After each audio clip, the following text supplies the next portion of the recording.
Hey, it's Kristina, Maker Exchange, over at the Corona Public Library, and I'm bringing you episode 12 of video editing today. We're going to be focusing on creating a fall ambient or ASMR video using Adobe Rush.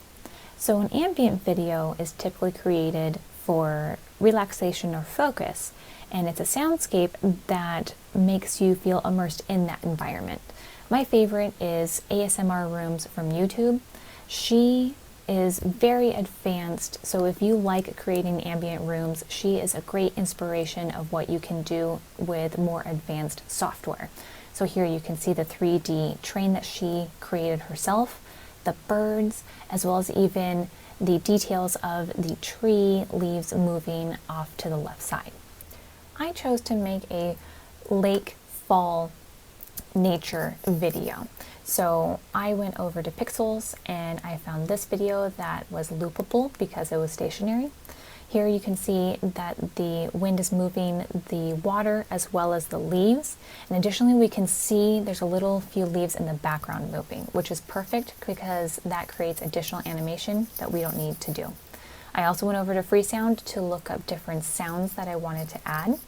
And then I downloaded everything and uploaded.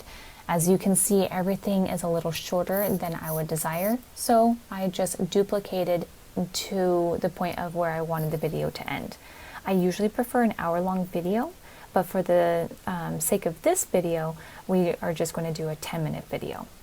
So I silenced the video as this did have sound, and then I also went over to Giphy and I wanted to add in additional visuals. So I looked up some of the animals I wanted, and then I added the word transparent so that there would be no background. And then what I did was upload all of those that I would think would work, and then played around with them a bit. So here you can see how I uploaded the deer, and then I resized it to go in the back. Same with the rabbit and then the finch. So I actually kept the deer stationary, but as we go through, I'm going to show you really quick how I just barely moved both the rabbit and the finch so that it will look like it's moving just a little bit, but naturally without it hopping around on the screen. So once I had everything where I wanted it, I noticed I actually wanted additional animation. I wanted to add in rain. So what I did was I actually rendered this video so that I could add it to the next video and add additional animations. So I uploaded that video to this video. So this way on this project, and as I'm scrubbing through, just going to double check everything was uploaded correctly. We have the deer, we have the rabbit and the finch, so it looks good. But now I have 3 additional layers to add in animations in addition to any sounds. So this is a great way to add more sounds and more animations if Adobe Rush is all you have to work with. So for my sounds, I chose to go with the church bells, the lake sounds, and the bird sounds, as well as rain as the additional media that I chose was rain. All the sounds were from freesound.org. In order to make it sound more natural, for example, with the church bells, I lowered it a lot so it would sound like it's far off in the distance. With the lake sounds, I lowered it just a little bit so that it would sound like you're standing right there. And here you can see with the birds, all of those purple lines, I changed the speed settings as well as volume settings to make it sound more natural. So this is everything that I have for the 10-minute video, and you can see how I did the progression and how I added in the rain. Towards the end, I also added in the cross dissolve, so that way it would fade out rather than just end. And then here is the video that I created that we just worked on. So I hope it gives you inspiration. And if you have any questions, be sure to leave them in the comments below. If you have a specific project you would like us to work on, also let us know, and I will see you next time.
Da-da-da.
Da-da-da.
Da-da-da.